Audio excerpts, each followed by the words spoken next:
नमस्कार दोस्तों। ध्रुव राठी ये कहना है कि हम लोग इजराइल का समर्थन इसलिए करते हैं क्योंकि इजराइल मुसलमानों के खिलाफ अत्याचार करता है। इजराइल के साथ भी ये लोग यही कर रहे हैं। इजराइल को सिर्फ इसलिए सपोर्ट कर रहे हैं क्योंकि इजराइल मुसलमानों के खिलाफ अत्याचार कर रहा है। इजराइल मुसलमानों के खिलाफ अत्याचार ही कहाँ कर रहा है।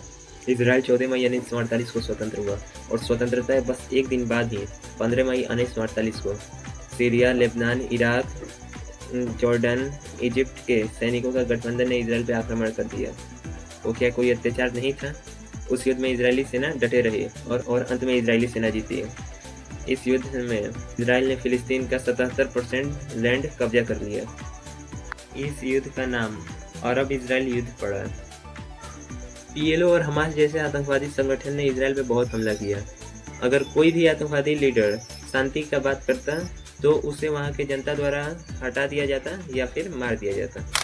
अच्छा, इसमें एक दिक्कत और आ रही थी, चाहे पीएलओ हो या फिर इजराइल, दोनों तरफ से अगर कोई नेता पीस की बात करता था तो उसको लोगों का सपोर्ट नहीं मिलता था। अगर कोई लीडर पीस की बात करता है तो पब्लिक उसको हरा के बाहर कर देती है या मार देती है।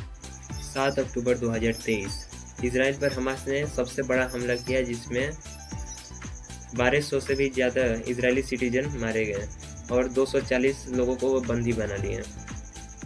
गाजा पट्टी हमास का अड्डा है, इसलिए इजराइल ने गाजा पट्टी पे बहुत बम गिराए। कारगिल युद्ध इजराइल भारत को हारने नहीं दिया। समय समय पर गोला बारूद बम भेजा। Laser guided missile, Mirage 2000, Heron drone जैसे बहुत से हथियार दिया। तार 21 जो भारतीय थल सेना का बहुत काम आया। बराक मिसाइल जो 100 किलोमीटर तक के हवाई हमलों को नष्ट कर दिया। भारत को इजराइल से आतंकवादियों के विरुद्ध बहुत खुफिया सूचनाएं मिली। और ये ध्रुव राठी साथ भी ये लोग यही कर रहे हैं। इजराइल को सिर्फ इसलिए सपोर्ट कर रहे हैं क्योंकि इजराइल मुसलमानों के खिलाफ अत्याचार कर रहा है।